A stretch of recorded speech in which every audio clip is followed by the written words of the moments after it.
Magandang gabi po sa atin lahat, mga kapatid. Yes, the Lord is faithful. Purihin ang Panginoon sa Kanya pong pagbibigay sa atin ng pagkakataon. Patuloy po tayong magkaroon ng panahon ng pag-aaral sa Kanya. Ginagawa po natin itong magaan, yung pag-aaral na ito. Kasi po ang mga inaaral po natin, ito po yung inaaral sa seminary. Pero medyo rigid ang pag-aaral po sa seminary. Talagang kailangan po nating mag-spend ng maraming panahon, effort, kasi kinukompress po ang mga pag-aaral doon.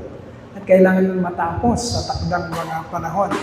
Pero purihin ng Panginoon, tayo kahit na po busy ang ating buhay, dahil hindi naman po tayong mayayaman na hindi nagtatrabaho, na nasa bahay lang, dating ang resources, tayo po ay busy sa buhay. Tayo po yung mga nagtatrabaho. Mas marami yung na-spend natin panahon sa pagtatrabaho po para po tayo mabuhay. And then, salamat sa Panginoon, meron po tayong chances na kagaya ng ganito na magkakaroon po tayo ng pag-aaral ng Kanyang salita. Napaka-importante po mga kapatid yung patuloy po tayo nag-aaral.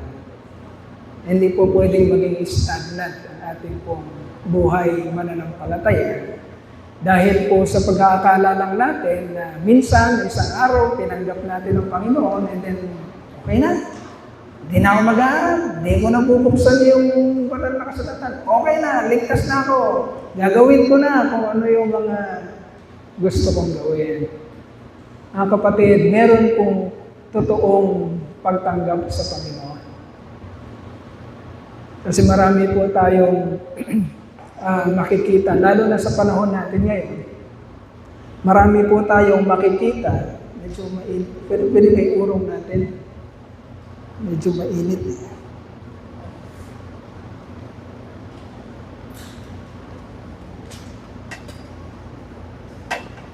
Lalo po sa panahon natin ngayon, marami po tayong makikita. Mga naglalakihang mga simbahan sa sirkulo ng ating pananampalataya, of which everyone is claiming that we are born again Christians. And so, ang madlang people naman po mga kapatid, pag tinignan tayo ng sanlibutan ng madlang people, pag sinabi natin born again tayo, yung kabila nagsasabi ng born again din sila, yung kabila nagsasabi ng born again din sila. So lahat tayo nagsasabi tayo born again. Yung mga hindi po nakakaunawa sa labas, yung mga nasa ibang paniniwala, ang tingin po lahat sa atin, born again. Kaya po, kapag may mga nababalitaan sila na mga nagsasabi na born again sila, nagsasabi na mga tagasunod sila ng Panginoon, lalo na mga sikat na personalidad, at sasablay sa kanila pong mga profession bilang mga mananampalataya, damay-damay po lahat. Yun po ang nakakalungkot mga kapatid. Damay-damay lahat. Kaya lalong humihirap ang labanan ng pag-win. Sa tagal pag-win ng soul. Lalong humihirap ang labanan sa pag-win ng soul. Kasi ituturo, sino ba kayo? Saan ba kayo? Mga born again po kami. Ha? Born again? Ayun na. Tapos magsasite sila ng mga born again. Kuno. At totoong napapatunayan sa mga kabalastugan. Kaya po tayo nag-aaral mga kapatid para alam natin kung ano yung ating mga isasagot sa mga pagkakataon na tayo po ay nasasalang sa isang mga questionable mga katanungan o mga sitwasyon, kagaya po ng mga nangyayari sa atin sa kapanahon na natin ngayon.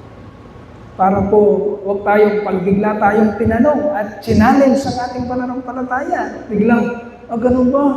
Hindi ko alam ganun ba? Sige, uwi na lang ako. Hindi yung aatras tayo dahil wala tayong nalalaman. Tandaan po natin, hinirang tayo ng Panginoon Niligtas niya tayo. Tinanggap natin siya isang araw bilang Panginoon at tagapagligtas. Kung totoo ang ating pagtanggap sa Panginoon, mga kapatid, nagiging totoo din ang ating pamumuhay. Tandaan po natin yan. Huwag po kayong padaya ng kaligtasan ay tinanggap nyo lang ang Panginoon tapos wala na, tapos na. Nandun na ako, makikipag-chismisa na ako, nandun na ako, makikipag-inuman na ako, nandun na ako, makikiparkada na. Magpapasikat-sikat na rin ako sa sanlibutan. Gusto ko ng kapangyarihan, gusto ko ng kasikatan. Hindi po ganoon, mga kapatid. Hindi po ganoon ang punteriya ng kaligtasan.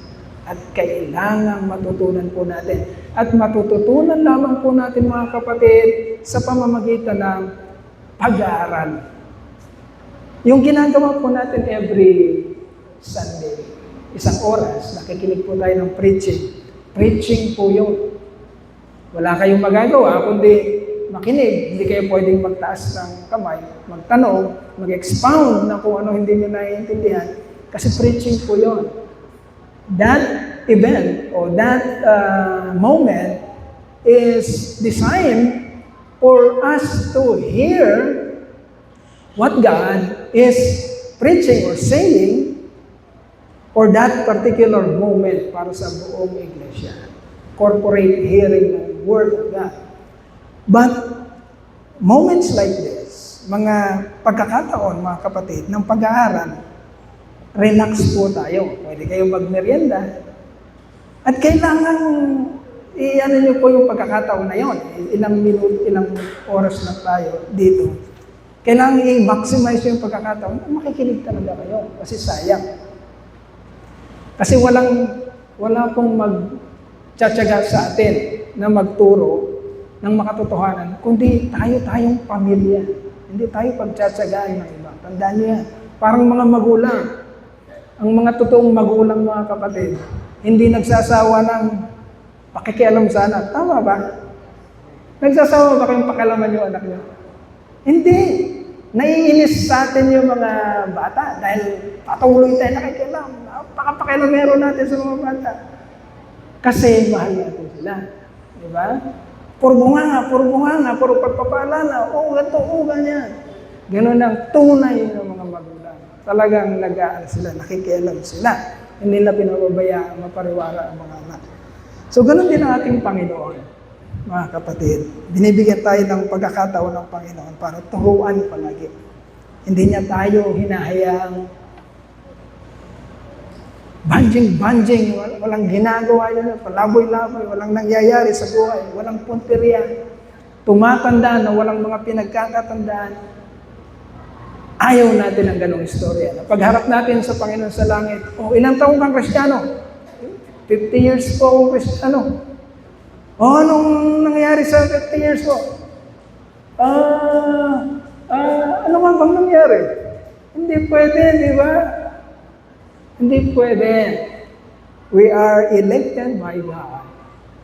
Hinirang tayo ng Panginoon para maging pleasing sa kanyang mga mata. Habang pinapanood niya ang ating buhay, nababanaan niya ang kanyang glory, ang kanyang kaluwalhatian. Kasi nagaganap sa atin kung ano yung mga pinagplanuhan, kung ano yung mga inihanda, piniprepare ng Panginoon, nangyayari talaga sa atin. Okay? So, kinakalkal natin yun. Kaya, tinutos natin, mga kapatid, yung napaka-importanting doktrina ng ating pananampalataya. So, listen very carefully. Sayang kasi. Okay, ang ating theology class, mga kapatid, ay nakabase sa 5 presuppositions o 5 doktrina na nagbibigay ng detalye o ng parang format sa kung ano yung kabuuan ng buong scripture. Okay? Pag naintindihan mo yung ibig sabihin ng 5 doktrina na ito. To live, T-U-L-I-P. Parang magkakaroon ka ng bird's eye view, ano ang Biblia? Okay? Ano ang nakasulat dito? Kasi meron siyang format. Lahat ng verses, maisushoot mo siya dun sa letter T, letter U, letter I, letter L, letter I, letter T. Okay? Parang, pagka naintindihan mo siya, nagkakaroon ka na ng idea. Ganun pala yun, ganun pala yun. At pag nagkaka-idea ka mga kapatid, doon nagiging interesting ang Biblia, ang reading ng Bible. Doon siya nagiging interesting. Nagugustuhan mong magbasa kasi naiintindihan mo, natutuntun mo yung plano at yung nais, yung paunawa ng Panginoon sa pamamagitan ng ating pong pag-aaral. So, tulip. What is tulip? Letter T, total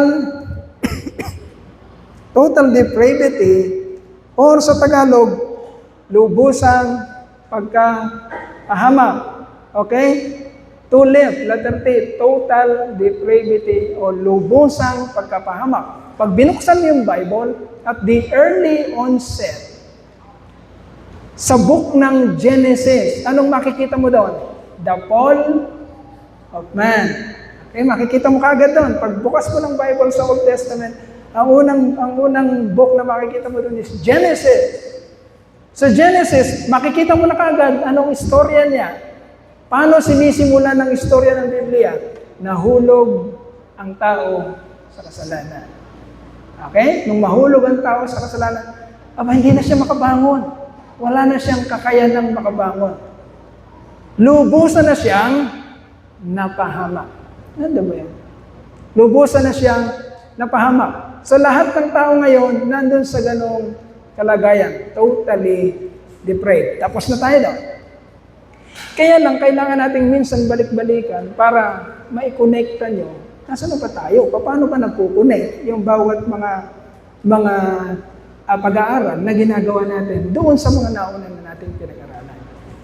Konektado po kasi yan. So yung letter T is total depravity. Ang buong sanlibutan, ang lahat ng tao ay lubusang napahamak. Walang kayang bumalik sa Diyos. Wala ni isa man. So kung iiwanan tayo ng Diyos, sa ganung kalagayan mga kapatid, lahat tayo pupunta tayo saan? Sa kapahamakan, sa impyerno. Kung iiwanan tayo ng Diyos sa ganung kalagayan. Pero mabait ang Diyos. Okay? Humirang siya ng mga tao. Yun yung letter U, which is unconditional election. Ang ibig sabihin ng unconditional election, mga kapatid, sa Tagalog is walang kondisyong pagkahirang.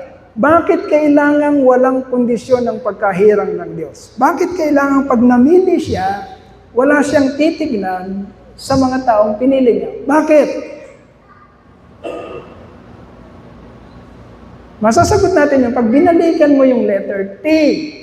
Okay? Bakit kailangan unconditional ng election? Kasi ang lahat ng tao ay lubusang napahamak at wala talagang makakabalik sa kanya. Pag nagkaroon siya ng kondisyon sa paghirang, ibig sabihin, meron pa ng kakayanan ang tao na makabalik sa Diyos. Okay? That's why, kailangan ng Diyos na hirangin ang mga tao na hindi titingin sa kung ano mang iisipin niya, paplanuhin niya, gagawin niya sa nakaraan, sa kasalukuyan, at sa hinaharap. Bakit? Because everyone is totally depraved. Okay? Kaya nagkukunik yun. Totally depraved. That's why God will unconditionally elect a person. Walang titignan sa kanya. Bakit? Lubusan kasi siya napahamak. Hindi niya kayang bumalik sa Diyos. So, yun yung number 2, which is letter U. Pinag-aaralan natin ngayon ang letter L, which is limited atonement. Anong ibig sabihin ng limited atonement sa Tagalog, mga kapatid? nakatakda ang katubusan. Nakatakda. Ibig sabihin, mga kapatid, may punteriya ang gagawin ng Diyos, ang pinagplanuhan niya, at hindi sasablay itong sakripisyo na ito. Once na ibinigay ng Diyos Ama ang sakripisyo para sa kanyang mga hinirang, mga kapatid, hindi ito sasablay. Gagawin ito ang inilaan ng Diyos na mangyari sa pamamagitan ng sakripisyo na ito. Okay? Ibig sabihin, gaano man kalaki yung utang na hinaharap, pagdating ng pambayad, mababayaran talaga niya lahat ng malaking utang na yon at kailanman wala na siyang magiging pagkakautang pa. Ganon ka-powerful yung atonement o yung katubusan na pinagplanuhan ng Diyos sa pamamagitan ng sakripisyo ng ating Panginoong Jesucristo. Sana po, natutunto natin yon. Kasi pag pinaliwanag natin ito, pag may nagtanong sa atin, at meron tayong format sa isip ko, ano talaga yung nangyari sa simula, sa dulo? Ano nangyayari ngayon? Kaya po nating panindigan ang ating pananampalataya. Iyon po yung pinag-aaralan natin ngayon, limited atonement. And then yung letter A. Ano yung susunod? Ang ibig po sabihin ng letter I is, listen very carefully, mga kapatid. Sayang kasi, hindi nyo nasusunod. Letter I is, irresistible grace. Okay, irresistible grace. Ano sa Tagalog ang irresistible?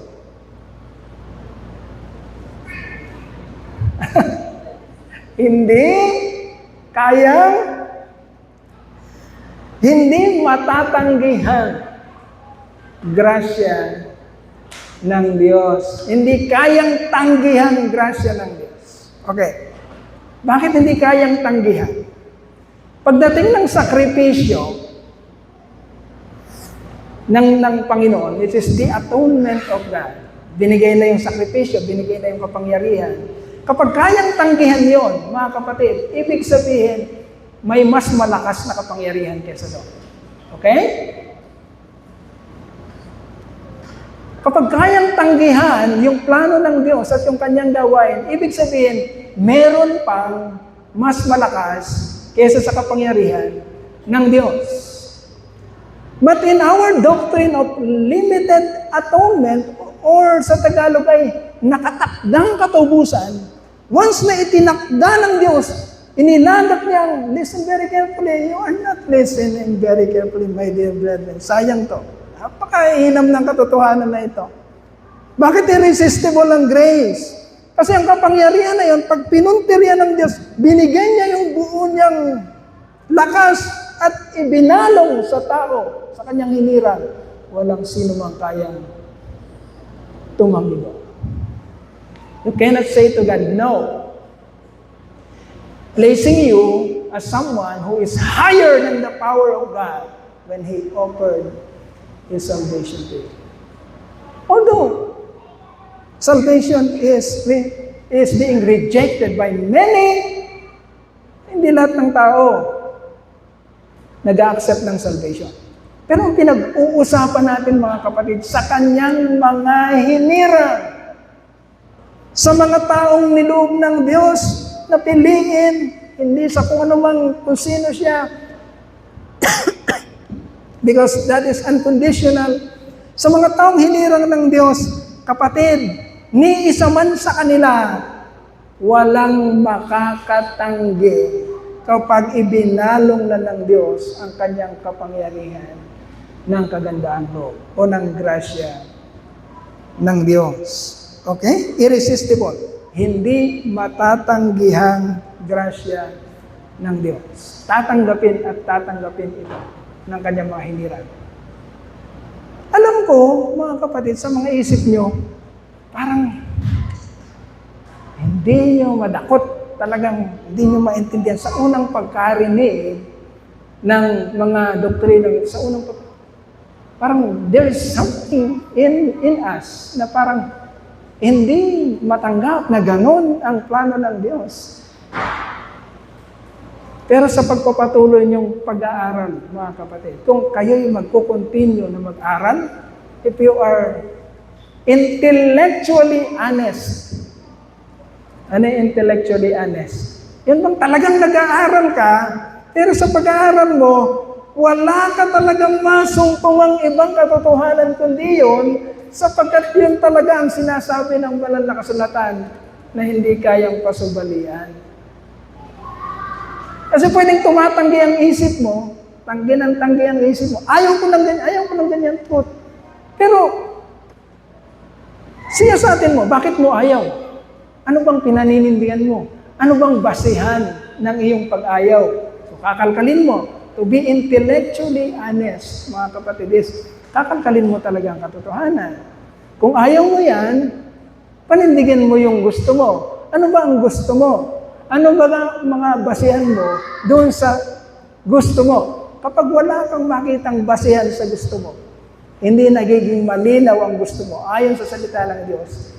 Kapatid, ibig sabihin, you are being, submit. God wants to submit you. Okay?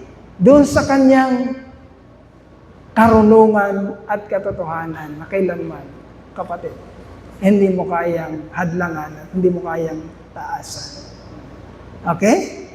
Kapag inaaral natin ito, mga kapatid, yung mga questions nyo, pagkaano kayo, talaga interesado kayong malaman ng katotohanan, yung mga questions nyo, patungkol sa mga truth na pinag-aaralan natin, mapapatotohanan yung tama. The same way na sinasabi ng Panginoon sa mga nakikipag-usap sa Kanya. Sabi ng Panginoon, kung talagang nakikilala nyo ang Diyos, malalaman nyo yung mga sinasabi ko ay talagang totoo. Kung talagang kilala nyo ang Diyos. Pero ayaw nyo ng mga sinasabi na, sabi ng Panginoon, bakit? Kasi hindi nyo kilala ang Diyos. Hindi nyo siya naiintindihan. Kaya ayaw nyo lang sinasabi ko, sabi ng Panginoon sa Kristo. Kasi diretsa ang pagsasalita ng Panginoon sa Kristo. Tayo, inaalam lang natin ang mga katotohanan. Hindi tayo pwedeng gumaya sa diretsang pagsasalita ng Panginoon. Dahil hindi naman tayo siya. Hindi rin natin alam kung anong tinatakbo ng isipan ng mga tao. Sinasabi lang natin kung ano yung mga katotohanan. Pero kung paano ito nagtatrabaho sa puso at isipan ng mga nakikinig, hindi natin pwedeng i-judge yun. Kailangan lang nating bitawan ang word, pero hindi mo i-judge kung ito ba ay nag-work, nagtatrabaho sa bawat puso at isipan ng mga nakakarinig. Si pastor nga lang, pag nakitang hindi ka nakikinig, talagang magsasalita siya na. Listen very carefully. Naglulukuhan nga kami, mga kapatid. Ngayon kasi may code na tayo. Sino lahat ba tayo may code na? Yung code na ginagamit natin sa tithing. Kung alam ni pastor ang mga code nyo, sabi ni pastor, number 001, listen very carefully. At least ikaw lang ang nakakalam. Hindi gagawin ni pastor yon at hindi alam ni pastor yung mga code number niyo. Wala pong nakakaalam ng mga code number niyo. Okay. So yun yung tulip. Ay, yung letter P, yung last ng tulip is perseverance of the saints. Doon natin makikita, mga kapatid, at mapapatunayan kung tama ang pagtanggap mo. Tama ba yung profession mo na? Tinanggap ko si Kristo. Ligtas na ako ngayon. Kristiyano na ako. I belong to the kingdom of God. Isang araw pupunta ako sa langit. Okay. Every one of us can profess, can claim those words. Pwede lahat tayo magsabi, niligtas ay, tinanggap ko ang Panginoon, ligtas na ako, pupunta ako sa langit pagkamatay ko. every one of us. Lahat tayo pwede magsalita ng ganyan. But in our doctrine, sa tulip, yung letter P, which is perseverance of the saints, doon natin makakalkal ngayon if yung ating profession na tayo ay Kristiyano ay nagiging consistent sa sinasabi ng Biblia sa mga identities o pagkakakilanlan ng mga taong nagtataglay talaga ng kaligtasan.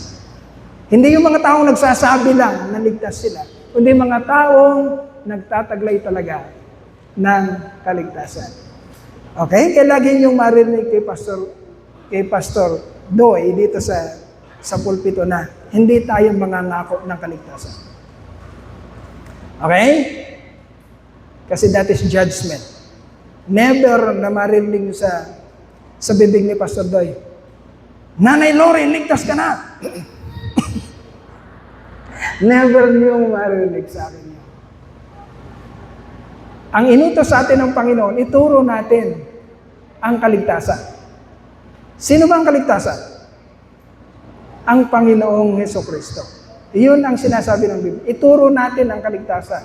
Ituro natin yung papunta sa langit, yung magdadala sa atin sa langit. Sino yun?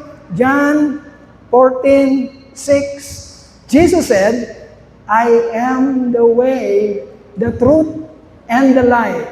No one comes to the Father but by me, sabi ni Jesus Christ. O ituturo natin yung mga tao doon.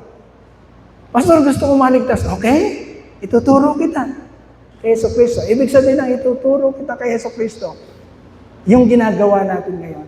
Ano ba ang gusto ni Jesus Christ? Ano bang mga sinasabi niya? Ano ba yung mga katotohanan na nakapaloob sa Kanya? Unti-unti nating inaaral. Hindi ito yung tipong bigla tayo nagkausap, and then, sa pag-uusap natin, sasabihin ko, tanggapin mo ang Panginoon bilang Panginoon at tagapagligtas, at ligtas ka na. Tumanggap siya, sasabihin ko, ligtas ka na ha, papunta ka na sa langit. Never kong gagawin yun, mga kapatid. I'm sorry, kung ganun ang nasa isip nyo, gusto kong pastor yung nagpapatanggap at yung sasabi, pag tumanggap siya, papunta na ng langit. I'm sorry. Hindi ganon si pastor. Si Pastor Doy ay patuloy na magtuturo, pero hindi siya magsasabi na, ligtas ka na. Hindi po. I'm sorry, hindi ako ganon. Pero pastor, kasama ba yung pagtanggap sa kaligtasan? Of course. Kailangan bang tanggapin si Kristo para maligtas? Siyempre. Kasi nakasulat yun. Pastor, pag tinanggap ba siya, safe na? Pastor, pag tumanggap ba siya, safe na? Nasabihin natin, naligtas na siya, papunta na siya ng langit. Walang sinulat ang Biblia. Na, pag tumanggap na yan, sabihin mo sa kanya, ano na siya? Papunta na siya ng langit, ligtas na siya. Hindi ko po gagawin yan. Wala pong sinasabi ang Biblia na gano'n ang gawin. Okay? Anong sasabihin mo, Pastor? Pag sa mga tao, Pastor, tinanggap ko ng Panginoon, ligtas na ba ako? Ganitong sasabihin ni Pastor, kapatid, kung tunay ang pagtanggap mo sa Panginoon, na hindi ko nakikita, sapagkat ikaw lamang at ang Diyos ang nakakaalam, kapatid, kung tunay yon at nakikita yon ng Diyos, kapatid, siguradong ligtas ka. Nagkakaintindihan tayo mga kapatid? Pero para madagdagan lang ang ano natin, listen very carefully, para madagdagan lang ang mga miyembro natin, mabilisan, papangakuan natin sila ng kaligtasan, kapatid, hindi gagawin ng pastoral ng truth and life yun. Okay? Hindi natin gagawin. Ituturo natin ang katotohanan, pero hindi natin ipagbibili o gagamitin ng Panginoon para lamang sumikat tayo. Ang dami ng truth and life. Ang yaman nila, ang dami ng pera. Hindi natin ipagbibili ang pananampalataya. Ang Panginoon dahil lang sa mga kapritsyo natin. No. Sinong nagdadagdag sa iglesia? Ang Diyos. Siya ang magdadagdag. Sa patuloy nating pag-aaral, sa patuloy nating pagtuturo ng katotohanan, mga kapatid, madadagdag ang maliligtas. Okay? Hindi para ikompromiso ang salita ng Diyos. Kaya sinasabi natin ang totoo. Maraming mga churches na hindi nila sasabihin ng totoo, sasabihin nila kung ano ang gustong marinig ng mga tenga. Bakit? Kasi ang mga churches na yun, gusto ang fame, ang kapangyarihan, ang pera. Bakit? Kapag marami naman kasi talaga, mga kapatid, pag kunyari mo, 1 million tayo. Ayun, Total Life Christian Church, 1 million ang membership. Anong tingin nyo kay Pastor Doy pag lumabas ng ano? Pag lumabas si Pastor Doy? Sino siya? Sa celebrity, si Pastor Doy, celebrity. Anong tingin nyo kay Pastor Doy? Hindi pag dumaan si, kunyari, kahit 1 million tayo mahigit nasa bataan tayo Kunyari nyo, nandiyan ako sa labas at napadaan si Abed Garcia. Ano sa palagay nyo sasabihin ni Abed Garcia pag nadaanan si Pastor Doy, na ang miyembro ni Pastor Doy ay 1 milyong miyembro? Sa palagay nyo, anong tingin ni Abed Garcia? Magkakaroon ba ako ng kapangyarihan sa kanila? Huwag na tayong maglukuhan, magkakaroon ako ng kapangyarihan. I'm sure of that. Yun ang nakikita natin ngayon. At saan po gagamitin ang kapangyarihan na yon, mga kapatid? Saan? Sa pag-aaralan natin ng katotohanan. Hindi tayo magpapaligoy-ligoy. Hindi tayo magpapakyut. Mas gusto natin ang sabi kasi ng Biblia, makipot ang daan papunta sa buhay na walang hanggan. Malawak ang daan papunta sa at marami ang nagdaraan doon. Marami. Okay? Ibig bang sabihin, Pastor Doy, mananatili tayo sa 100 lang? Hindi ko alam. Hindi ko alam. Ibig bang sabihin, Pastor Doy, hindi na tayo pwedeng dumami ng mga 50,000 na membership, 10,000? Hindi ko alam. Hindi ko alam. Pero iingatan natin ang katotohanan, mga kapatid. Iingatan natin. Ayaw natin ang ikakapahamak natin. Kagaya ng mga napapanood natin ngayon. Ang ikinakapahamak is, they cannot, ang tawag doon? Overcome. Or, ang tawag doon? Hindi nila mapagtagumpayan ang kanilang unquestionable authority. Nandun na kasi sila sa authority. Alam mo yun, inano na ng Lord yun Pinagdaanan ng Lord yun sa desert nung siya ay tinetempt ng kaaway. Dinala siya sa rurok. Nung nasa rurok siya, ang sabi ng kaaway, kaya kong ibigay sa iyo lahat ng yan. Only worship me. Kaya kong ibigay sa iyo lahat yan. Basta sundin mo lang ako. Ako ang susundin mo. Ako ng Lord mo. I am your Lord. Hindi na ikaw ang Lord. Pero ibibigay ko sa iyong karangyaan, ibibigay ko sa iyong pera, ibibigay ko sa iyo ang kapangyarihan, ibibigay ko sa iyo ang kasikatan, pero ako nang susundin mo. Bagsak. Sa mga napapanood natin yan, bagsak ang tao doon. Pastor, kung ikaw pa malagay sa ganun, yabang mo naman, hindi ka babagsak. Sigurado, baka bumagsak si Pastor doon. Ha?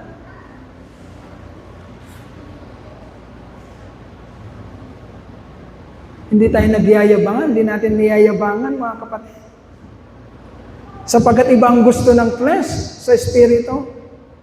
Tayo ay nabubuhay lamang, mga kapatid, dahil sa grasya ng Diyos. Hindi pwede tayo magyabang na. Pag tayo ba nalagay sa ganong kalagayan, hindi ba tayo mararahuyo sa mga kamunduhan o saan? Mapalad tayo, mga kapatid, kung tayo'y iniingatan ng Diyos. Mapalad tayo kung isa tayo sa hinirang ng Diyos na sasapit o makakakitaan ng buhay na persevering. Ito yung last letter ng acronym na TULIP. Mapalad tayo kung matatapos ang buhay ni Pastor Doy na hindi nyo makakakita na isang araw.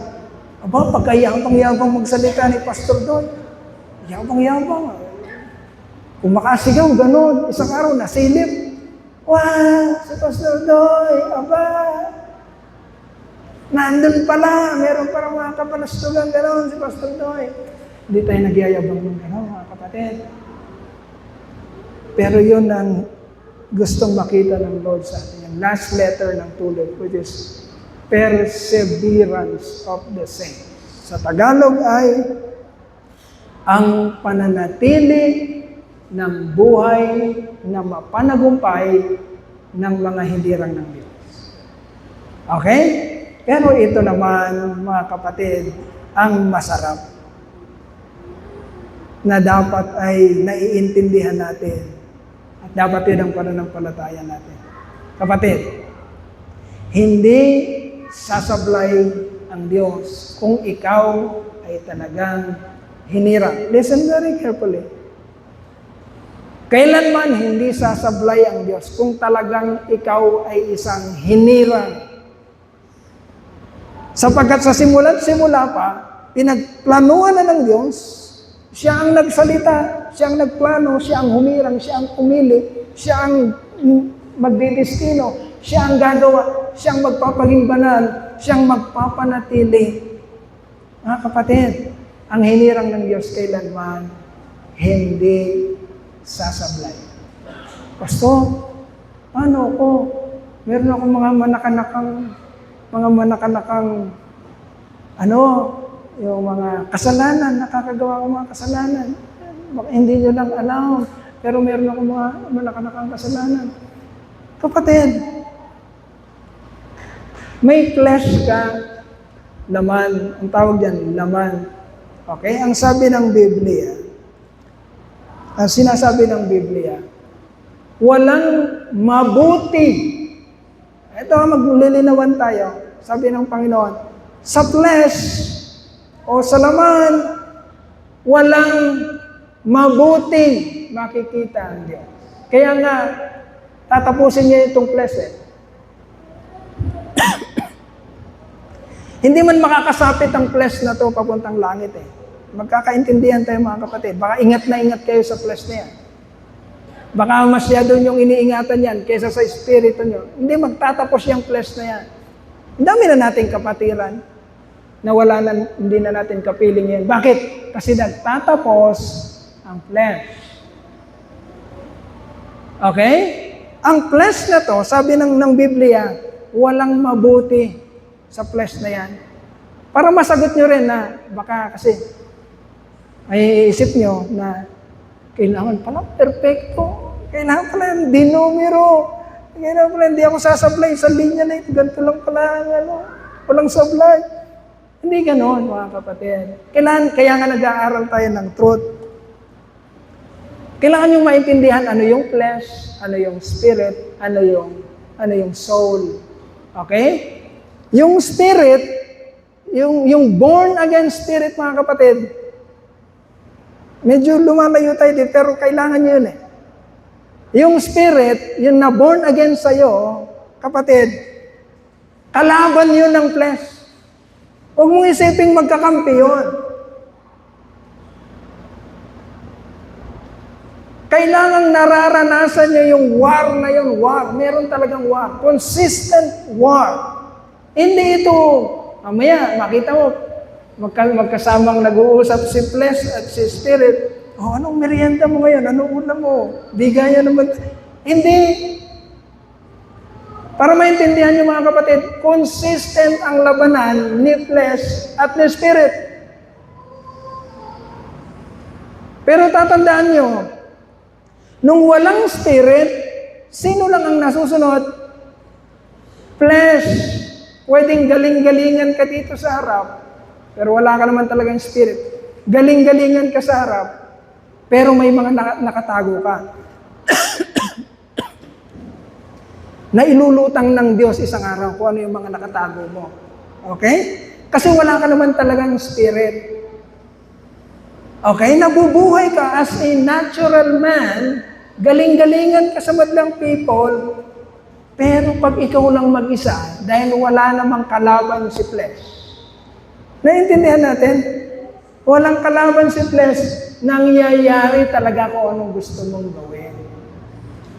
Okay? Ganito naman ang born again. Listen very carefully, para masagot nyo rin yung mga tanungan nyo. Pastor, ba't meron pa akong nararamdaman, nakaka-appreciate pa ako ng mga desires. Ay, gusto ko pa, Pastor, parang gusto ko ng flesh. Of course. Nasa flesh kayo eh. Meron talagang gusto yan, at ang gusto ng flesh niya na yan ay kontra doon sa na-born again sa iyo na spirit. Kaya naglalaban yun. Pero, kapatid, pag may spirit ka, pag na-born again ang spirit mo, mas malakas na yon. May gusto yung flesh mo, pero hindi mangyari yun. Bakit? Dahil greater is He who is in me than he who is in the world. Tandaan nyo yan. Hindi matatalo yung flesh. Ay, hindi matatalo yung spirit. Okay? Ngayon, huwag kayong mag-alala. Huwag niyong sabihin sa sarili niyo na, siguro hindi pa ako Christian kasi meron pa akong nararamdaman na gusto ko yung flesh. Gusto ko. Talagang ganon, kapatid. Pero kailangan yung i-appreciate ang pangunguna ng Diyos, pakikialam niya na bagamat may gusto ang flesh nyo, ay hindi nananalo sapagkat meron kayong spirit. Okay? Ganito naman ang nangyayari sa soul. Pakinggan nyo mabuti, mga kapatid. So naglalaban si spirit at si flesh. Si soul naman, ito yung parang pinaka-gauge nyo. Alam niyo yung gauge?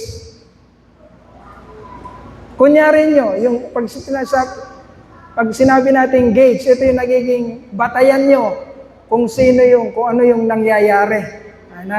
Nadidetermine nyo kung ano yung nangyayari. Batayan. Okay. Pag nananagumpay si spirit, okay, ang resulta nun kay soul ay kapayapaan. You have peace with God. Iyon ang nangyayari. Kasi tingnan nyo sundin nyo yung flesh nyo. Okay, sundin nyo yung flesh nyo. Born again ka, kunwari mo. Sundin mo yung flesh. Aba, nagawa mo nga yung gusto mo. Aba, nakapanood ka nga ng ball. Aba, pumunta ka nga dun sa kalabuyo mo. O, nagawa mo. Pero anong resulta sa soul mo? Takot. Bakit pagkatakot? Ba't wala kang kumpiyansa? Pagka pumunta ka ba sa kalaguyo mo, si Pastor Dave pumunta sa babae niya, paglabas niya ng motel, ni Pastor Dave, sumibing ako sa hindi ko asawa. Kaya ganun bang sasabihin ni Pastor Dave? O wala siyang kumpiyansa? Nagtatago ka. May nakakita kaya sa akin? Tapos, kabado ka. Bakit? Ginawa mo naman ang gusto mo. Bakit ganyan ang nangyayari sa'yo? Kasi nagtitrigger sa soul yon, sa kaluluwa mo, na mali ang ginawa. So wala kang kapayapaan. Pero pagka nanagumpay ang spirit, ano nangyayari? Kapatid, you have peace with God. Hindi nga nangyari ang gusto ng laman. Ang nangyari ay yung gusto ng Espiritu. Pero anong kumpiyansa mo? May kumpiyansa ka sa Diyos. Okay? Kumpiyansa ka sa Diyos. Sapagkat alam ng Diyos, nakangiti ang langit na nangyayari ang gusto niya mangyari. Your life is a pleasing aroma in the sight of God. Kaya meron tayong panglima, which is perseverance of the saints. Pananatili at pananagumpay sa buhay ng mga hinirang ng Diyos. Dito natin maiintindihan, mga kapatid, ang reason bakit ka ba niligtas ng Diyos. Bakit ka niligtas ng Diyos? Para maging kapurihan, kaluwalhatian niya. Ibig sabihin, nagaganap sa iyo kung ano yung kalooban at layunin ng Diyos. Okay? Paano magiging kapurihan si Pastor Doy? Kung isang araw, dumami ang miyembro ng Truth and Life Christian Church, naging 1,000,000. Nakaisip na si Pastor Doy, 1,000,000 kami. Pwede kaming, napakadali nang maging kongresista nito Ilan lang yung ng congress? Ilan lang? Magkukongres na si Pastor Doy. Dahil may na siya, may mga tao. Pupunta na si Pastor Doy doon sa mga bagay na hindi naman kalooban ng Diyos. Tandaan niyo, mga kapatid, hindi porke marami pera, hindi porke sikat, hindi porke makapangyarihan, sila yung tama. I'm telling you the truth, the same thing na nangyari kay Jesus Christ. The same thing na nangyari doon sa kanyang mga alagad. Hindi naman sila ang mga gobernador, hindi naman sila ang hindi naman yung mga disipulo ni Jesus Christ. Hindi naman si Jesus Christ ang hari, ang emperador, hindi naman. Okay? Huwag nating pangarapin ang mga ganong bagay. Sapagkat ang hinahanap sa atin ng Panginoon is persevering life. Ang buhay na nananagumpay at nananatili sa kalooban ng Diyos. Okay. So yun yung tulip, mga kapatid. Ngayon, habang inaaral natin ito sa ating sariling pagsusumikap na pag-aaral, hindi ibig sabihin nagsusumikap tayo na our effort, kundi sa kalagayan natin bilang iglesia. Marami pong pag-aaral ng doktrina ng tulip na makikita nyo sa bukas na internet ngayon. Okay? Tuntunin nyo doon kung gusto nyo makita para habang nag-aaral tayo dito, habang nakikinig kayo kay Pastor Doy, madidistinguish nyo din na, sandali, may sablay yung sinasabi ni Pastor Doy. Hindi yan consistent doon sa sinasabi ng WCF. Yung mga Westminster Confessions of Faith, hindi yan consistent doon. Kailangan, masabi ko kay Pastor Doy na mali yung sinasabi niya. Baka hindi niya lang naintindihan. So yun, mga kapatid. Bakit natin kinakaano to, mga kapatid? Sinabi natin nung linggo. Sabi nila, Pastor Boyet, nasa na kami? Nasa dulo na kami ng tagumpay. Konting-konti na lang kami. Inaanyayahan ko yung mga kabataan. Mga matatalino kayo. Mas matatalino kayo kaysa sa amin.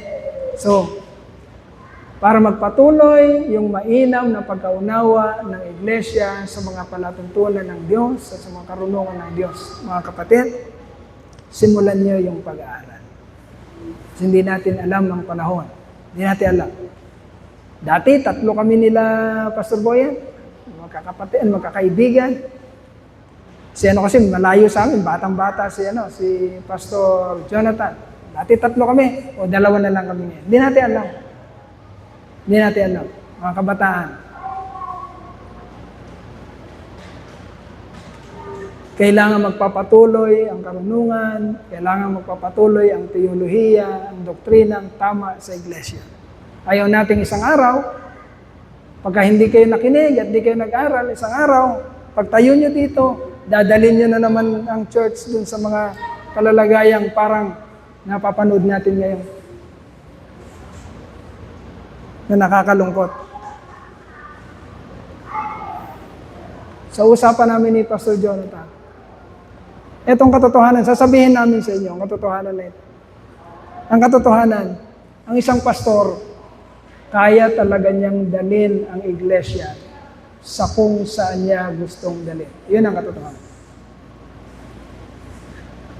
Bakit? Kasi pakikinggan ng boses. Yun ang katotohanan, mga kapatid. Kaya pag natapat ang isang iglesia sa tiwaling pastor o sa pastor na kampon ng kalaban ng Diyos, meron bang ganon? Opo. Opo, meron pong ganon. Saan niya dadali ng iglesia?